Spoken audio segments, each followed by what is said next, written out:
ভাতিজা, তোমার পরনে যে কাপড় রয়েছে ভাতিজা, তোমার গায়ে যে কাপড়টা রয়েছে, যে জামাটা রয়েছে, এই কাপড়টাও তো আমার টাকায় কেনা। সঙ্গে সঙ্গে আব্দুল উজ্জা ইসলামের জন্য, কোরআনের জন্য, আমার রাসূলের মহব্বতে পড়ে সঙ্গে সঙ্গে গায়ের জামাটা খুলে দিলেন। বলেন সুবহানাল্লাহ। জামাটা খুলে দিলেন। এবার আব্দুল উজ্জার চাচা ডাক দিল, ও ভাতিজা শোনো,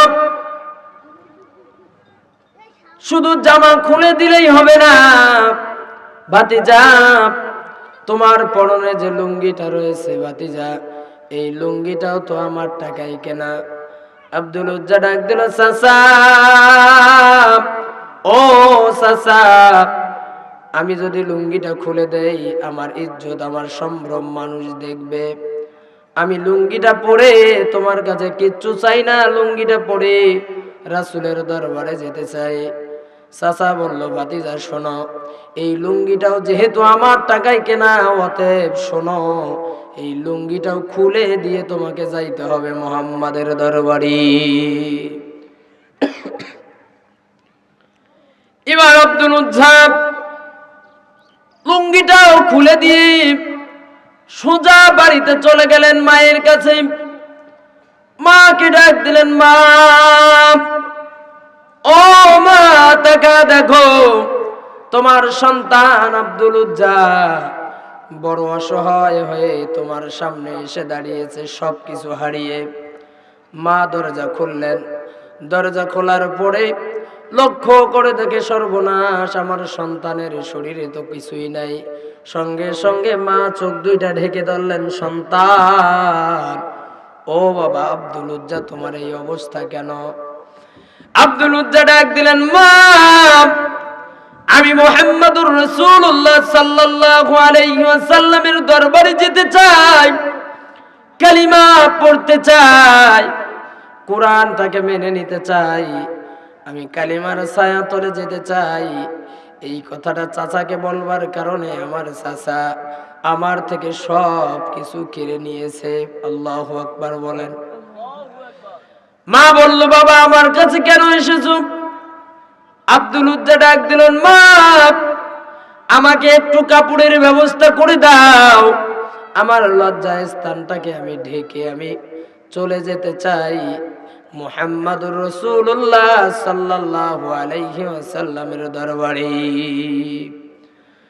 মা দুইটা টুকরো কাপড় দিলেন, এক টুকরো কাপড় গায়ের মধ্যে জড়ালেন, আর এক টুকরো কাপড় কোমরের মধ্যে বেঁধে আব্দুল উজ্জা রাসূলের প্রেমে মাতোয়ারা হয়ে চলে গেলেন রাসূলের দরবারে।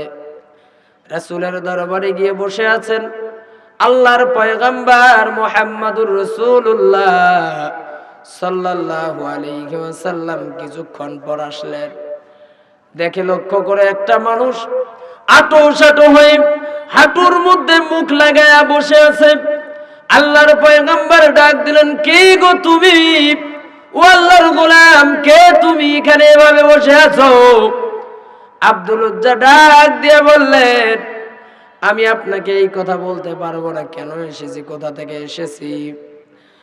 আল্লাহর পয়গম্বর ডাক দিল, তুমি কার কাছে এসেছো বলো। বলল যে আমি মুহাম্মদুর রাসূলুল্লাহ সাল্লাল্লাহু আলাইহি ওয়াসাল্লামের দরবারে এসেছি। আল্লাহর পয়গম্বর ডাক দিয়ে বললেন যে আমি সেই মুহাম্মদুর রাসূলুল্লাহ সাল্লাল্লাহু আলাইহি ওয়াসাল্লাম। আব্দুল উজ্জা চোখের পানি ছেড়ে দিয়ে কান্না করে, নবীজি, যেই দিন থেকে আপনার নাম আমি শুনেছি গো নবী, ওগো আল্লাহর পয়গম্বর, যেই দিন থেকে আপনার নাম আমি শুনেছি, আমি আব্দুল উজ্জা সেই দিন থেকে আপনার নাম আমার হৃদয়ে গেঁথে রেখেছি। ওগো নবীজি,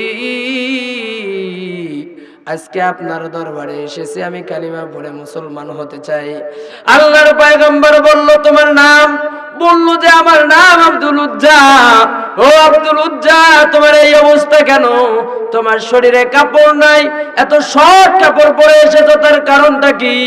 আব্দুল উজ্জা ডাক দিলেন, নবীজি, ওগো আল্লাহর পয়গম্বর, আমার এই অবস্থা হয়েছে, আপনার ইসলাম গ্রহণ করবার জন্য আমি আপনার দরবারে আসব। এই কারণে আমার চাচা আমার সম্পত্তি, আমার সম্পদ কেড়ে নিয়েছে। শুধু তাই নয় নবীজি, আমার পরনের যে, আমার গায়ের যে জামাটা, আমার পরনের যে লুঙ্গিটা, এইটা পর্যন্ত খুলে নিয়েছে। ওগো নবীজি, আমি আপনার দরবারে এসেছি, আমার কালিমা পড়ে মুসলমান বানায় দেন। লা ইলাহা ইল্লাল্লাহু মুহাম্মাদুর রাসূলুল্লাহ সাল্লাল্লাহু আলাইহি ওয়াসাল্লাম। আল্লাহর পয়গম্বর ডাক দিয়ে বলল, রে আব্দুল উজ্জা, আজ থেকে তোমার নাম আব্দুল উজ্জা নয়, আজ থেকে তোমার নাম আব্দুর রহমান। কেউ কেউ বলেছেন আজ থেকে তোমার নাম আব্দুল্লাহ। বলেন সুবহানাল্লাহ। এরপরে আব্দুল উজ্জাকে, আব্দুল্লাহকে, আব্দুর রহমান কি আল্লাহ রাসূল সাল্লাল্লাহু আলাইহি ওয়াসাল্লামের মাদ্রাসা আহলুস সুফফা এর ভিতরে প্রবেশ করালেন। ওখানে খাবারের ব্যবস্থা করে দিলেন, পড়ার ব্যবস্থা করে দিলেন।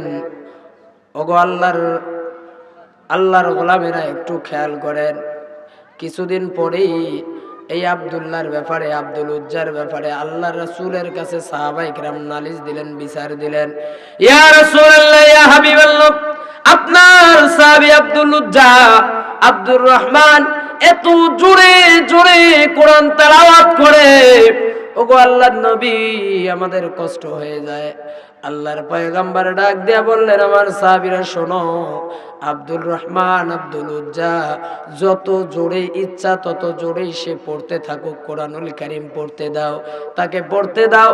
কেননা আব্দুল উজ্জা, আব্দুর রহমানের ঈমানটা বড় কষ্ট করে সেই ঈমান অর্জন করেছে। সমস্ত কিছু হারিয়ে সে ঈমানটাকে পেয়েছে। এই ঈমান নামক দৌলতের কারণে আব্দুল উজ্জা যত জোরে ইচ্ছা কোরআন তেলাওয়াত করুক, তাকে কোরআন তেলাওয়াত করতে তোমরা বাধা দিবা না, তাকে এই কোরআনের শিক্ষা অর্জন করার সুযোগ করে দাও। বলেন সুবহানাল্লাহ। ও মুসলমান ইমানদার, আর আজকে যদি আমরা কোরআনের আওয়াজ বেশি করে দেই, বাংলাদেশের কতগুলো টাকলা মানুষ, তাদের সহ্য হয় না, কোরআনের আওয়াজ শুনলে তাদের গায়ে জ্বালা ধরে যায়।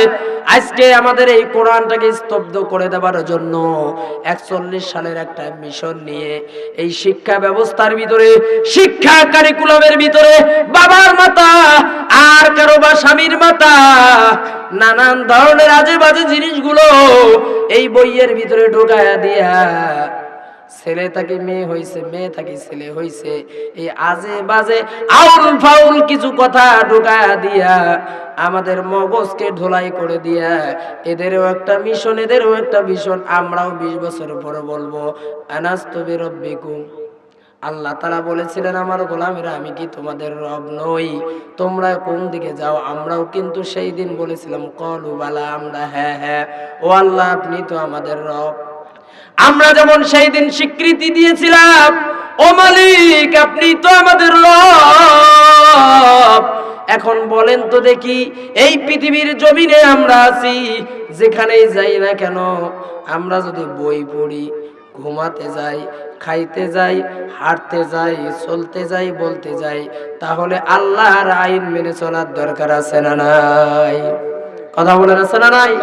যদি মানতে না পারি, যদি আল্লাহর আইন ভালো না লাগে কারো, এটা মুসলমানের দেশ, ওলিয়া উলিয়াগণের দেশ, আলেম ওলামাগণের দেশ, হাফেজ কোরআনের দেশ, মসজিদের দেশ, মাদ্রাসার দেশ।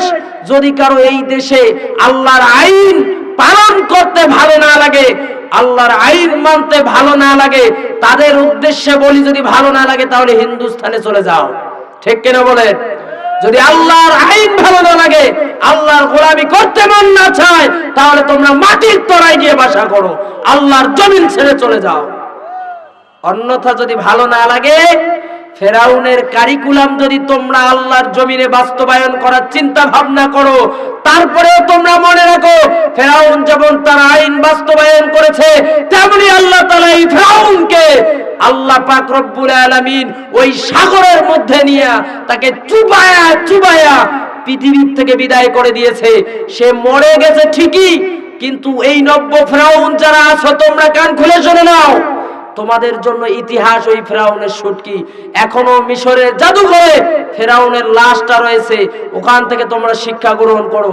তোমরা যদি আজকে শিক্ষা গ্রহণ করতে না পারো, কোরআনের আইনকে ব্যান্ড করে দেওয়ার চিন্তা ভাবনা করো, মনে রাখবেন এমন একটা সময় আছে কুত্তাও তোমাদের নাম নেবে না।